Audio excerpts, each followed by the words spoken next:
Hi everyone. You will need your reader open to chapter 10. We're going to read about Alexander Graham Bell. This is part 1. And for this part, you're going to listen to the chapter, and then on the discussion in Schoology, you need to tell the class 3 things that you learn about Alexander Graham Bell. So as we're reading, you might want to keep a piece of paper or a post-it note next to you so that you can write down your 3 things you want to share with the class. So here we go. Alexander Graham Bell, part 1. What makes someone famous? There's that OUS suffix. Who would you think of if you were asked to name someone famous today? Would you name a famous athlete, an actor or musician? Maybe you would think of a president or famous leader. One of the most famous inventors of all time lived over 100 years ago. His name was Alexander Graham Bell. And there's a picture of him. Say his name with me. Alexander Graham Bell. Alexander Bell was born on March 3rd, 1847. He shares a birthday with Mrs. Goshert. I wasn't born in 1847 though.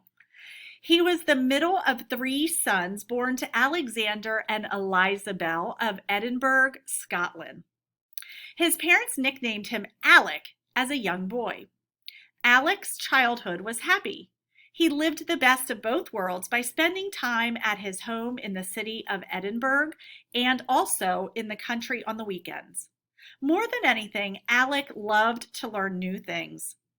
At Milton Cottage near Edinburgh, young Alec enjoyed exploring nature. He collected plants and studied animals. And there's a portrait of his family. He's the child here, I think, the smallest one. Actually, he's the middle one because he was the middle son. In school, Alec's best subjects were science and music, which he learned from his mother. Alec's mother was nearly deaf, so she played music mostly by feel. To hear the music, she would put a hearing trumpet to the strings of the instrument. The trumpet magnified the sound. Alec's father was an important speech professor. He studied the sounds of the English language, similar to the phonics you studied to learn to read. A professor is someone who teaches college. He very much wanted to help his wife, Eliza, and other deaf people. In 1864, he invented a sound alphabet called visible speech. He spent years coming up with symbols to stand for any sound the human voice could make. The symbols that he used looked the way a person's mouth looked when making certain sounds. Visible speech helped deaf people learn how to talk better so that they could communicate with others. So there you can see a visible speech poster that shows all the symbols that Alec's father invented. Kind of amazing. The example of both his mother and father was an inspiration for Alec. He became interested in inventing things on his own. He especially wanted to invent things to help other people. Alec and his brother actually made a speaking machine. The machine used the voice box, larynx, of a dead sheep. Ew. Part of the machine acted like a mouth and throat and could say the word mama.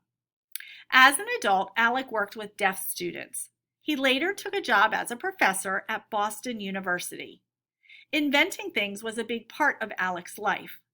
After one invention, he set his mind on others, never satisfied with the past invention. The invention that he is most famous for, however, was yet to come. And there is young Alec and his brother inventing a speaking machine.